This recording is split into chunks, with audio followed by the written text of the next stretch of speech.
Good morning guys, আমি শুভ।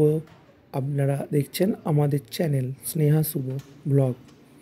আজকে আপনাদেরকে আমার ফ্যাক্টরিটা দেখাবো। আমাদের একটা ছোট্ট ফ্যাক্টরি আছে ফ্লাই অ্যাশ ব্রিক্সের। তো আপনারা এখন সেই ব্রিক্সের মেশিন ঘরটা দেখছেন। এখানে ব্রিক্সের মেশিন ম্যান পীযূষ ইট তৈরি করছে কেমন করে সেটা দেখতে পাচ্ছেন। মেশিনটা আমরা গুজরাট থেকে এনেছিলাম।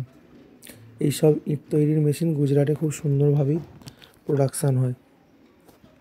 এই যে দেখছেন ইটটা যে প্রেসারে হচ্ছে, এটা হাইড্রোলিক প্রেসার, আর এটা কনভেয়ার বেল্টের মাধ্যমে এই মশলাটা যাচ্ছে।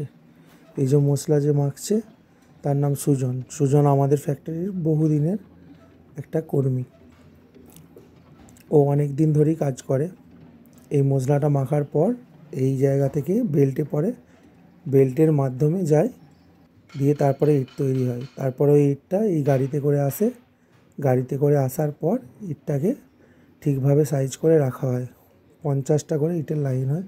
এতে সিমেন্ট দিতে হয় এই ইটটা তৈরি করতে গেলে। এরপর ফ্লাই অ্যাশ দিতে হয়। এই যে ফ্লাই অ্যাশ যাচ্ছে, এই ফ্লাই অ্যাশটা দিতে হয়। এরপর বালি দিতে হয়। তারপরে আসে এই স্টোন ডাস্ট আর ব্যাড মেটাল। এই ব্যাড মেটালটাও দিতে হয় এই ইটটা তৈরির ক্ষেত্রে, যার ফলে ইটের টেম্পারটা খুব ভালো আসে। এই ফ্লাই অ্যাশ ব্রিক্স আস্তে আস্তে মার্কেটে চালু হয়েছে। তবে এই ফ্লাই অ্যাশ ব্রিক্স অনেকটা বিজ্ঞানসম্মত। এই দেখুন আমাদের ইটের নাম শুভ, সেই ইটটাই তৈরি হয়েছে এই মুহূর্তে, সেটা আপনাদেরকে দেখাচ্ছি। এরপর আস্তে আস্তে আমাদের চ্যানেলের মাধ্যমেই দেখাবো আমাদের কি বিজনেস আছে না আছে।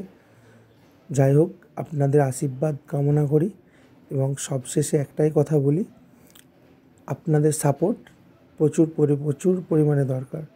এইভাবেই আমাদের ইটগুলো লাটানো হয়। এরপর ইটগুলো শুকনো হয়ে যাওয়ার পর পরের দিন সকালবেলা ইটের